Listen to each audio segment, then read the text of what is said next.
माननीय विधायक श्रीमती नसीम सोलंकी जी। पहली बार बोल रही नसीम सोलंकी जी।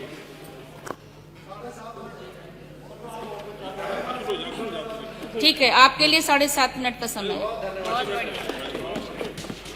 माननीय अध्यक्ष महोदय जी, मैं आपका ध्यान अवगत कराना चाहती हूँ, मैं आपका धन्यवाद करना चाहती हूँ कि मुझे महामहिम राज्यपाल जी के अभिभाषण पर बोलने का मौका दिया गया। मैं आपका ध्यान अपनी सीसामऊ विधानसभा क्षेत्र की मलिन बस्तियों की ओर आकर्षित करना चाहती हूँ। मलिन बस्तियों में जो लोग पीढ़ियों से रह रहे हैं, वो भी डर के साए में जीते हैं। जब तब बस्ती खाली हो जाएगी का डर सताता रहता है। कुछ बस्तियां सरकारी भूमि पर है, वो कुछ निजी हाथे, जैसे मसलन द्वारकापुरी चूना भटिया है, टेंडीवाला हाथा है, जीवन लाल हाथा है, देवी दीन का हाथा है, बर्मा सेल शिव नारायण सिंह का हाथा है, गुलाम मालिया का हाथा है, राधे श्याम वैश्य का हाथा है, आदि लगभग 34 बस्तियां हैं हमारे सीसामऊ क्षेत्र में। मैं अनुरोध करती हूँ उक्त मलिन बस्तियों को मालिकाना हक दिया जाए ताकि हमारे गरीब लोग भी स्वाभिमान से जीवन जी सके। भले यदि आवश्यक हो तो कुछ शुल्क लेकर बस्तियों को मालिकाना हक दिया जाए। बड़ी संख्या में लोग सरकारी भूमि पर 50 वर्षों से भी अधिक समय झुग्गी झोपड़ियाँ आदि बनाकर जैसे तैसे अपना जीवन यापन करते हैं। हालांकि कुछ लोगों के बुलडोज़र के बल पर बिना कोई नोटिस दिए अनेक झोपड़ियां उजाड़ दी गई है वहां पर। मेरी मांग है, यदि विकास कार्य हेतु ऐसी कोई बस्ती उजाड़नी ही पड़े तो उन गरीबी वाले कोई विकल्प आवास, आसरा योजना, लोहिया आवास, काशीराम आवास जैसे आवास आवंटित किए जाए बिना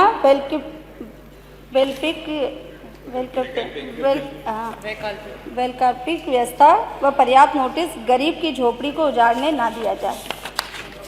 माननीय अधिष्ठा महोदय, मैं उपचुनाव जीतकर आपके बीच में हूँ। उपचुनाव से पहले माननीय मुख्यमंत्री जी ने लगभग 36 करोड़ के विकास कार्यों का शिलान्यास किया हमारे क्षेत्र में। वो मेरे क्षेत्र की लाल इमली भी चालू करवाने की घोषणा की थी उन्होंने। अब अनुरोध है कि माननीय मुख्यमंत्री जी द्वारा किए गए शिलान्यास कार्यों व लाल इमली को चालू करने की कार्य को प्राथमिकता से कराया जाए। मेरे लिए बहुत अहम मुद्दा है ये, और मैं चाहती हूँ कि मैं आपके बीच में ये बात रखूँ।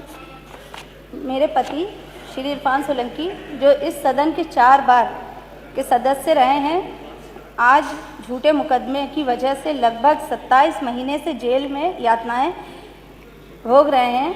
हम और हमारा परिवार इस बात पर संतुष्ट है कि मुसीबत में मेरे सीसामऊ परिवार ने हमारा साथ नहीं छोड़ा और 7वीं बार मेरे परिवार पर भरोसा दिखाया। जब मैं जनता की अदालत में न्याय मिल गया है तो उम्मीद करती हूँ कि न्यायालय से भी जल्द ही न्याय मिलेगा।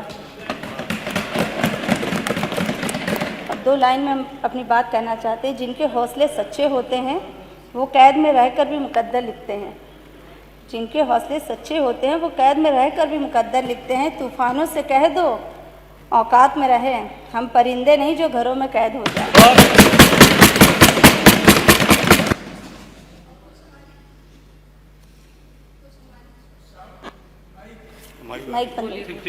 अंत में अपने क्षेत्र की कुछ समस्याएं आपके सम्मुख रखना चाहती हूं, जैसे जीआईसी स्कूल ग्राउंड में खेल की सुविधाएं विकसित कराई जाए, समाजवादी सरकार में निर्मित अटल बिहारी सभागार को पूर्ण किया जाए, दर्शनपुरा पार्क की बाउंड्री एवं सुंदरीकरण कराया जाए, सीसामऊ बराजशाला का पूर्ण निर्माण कराया जाए, कंघी माहौल क्षेत्र जो गंभीर सीवर समस्या से जूझ रहा है तत्काल नई सीवर लाइन डलवा कर समस्या मुक्त कराई जाए, और वो वाकई में बहुत दिक्कत है वहाँ पे लोगों को।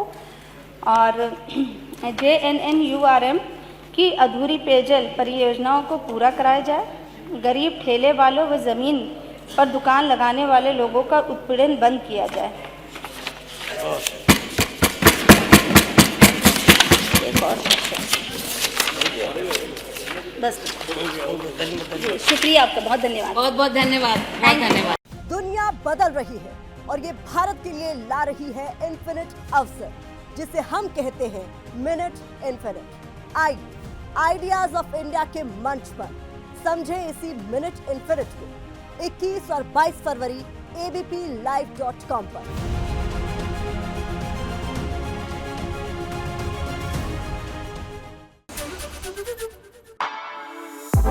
For exclusive and insightful videos, subscribe to our new channel ABP Live Premium.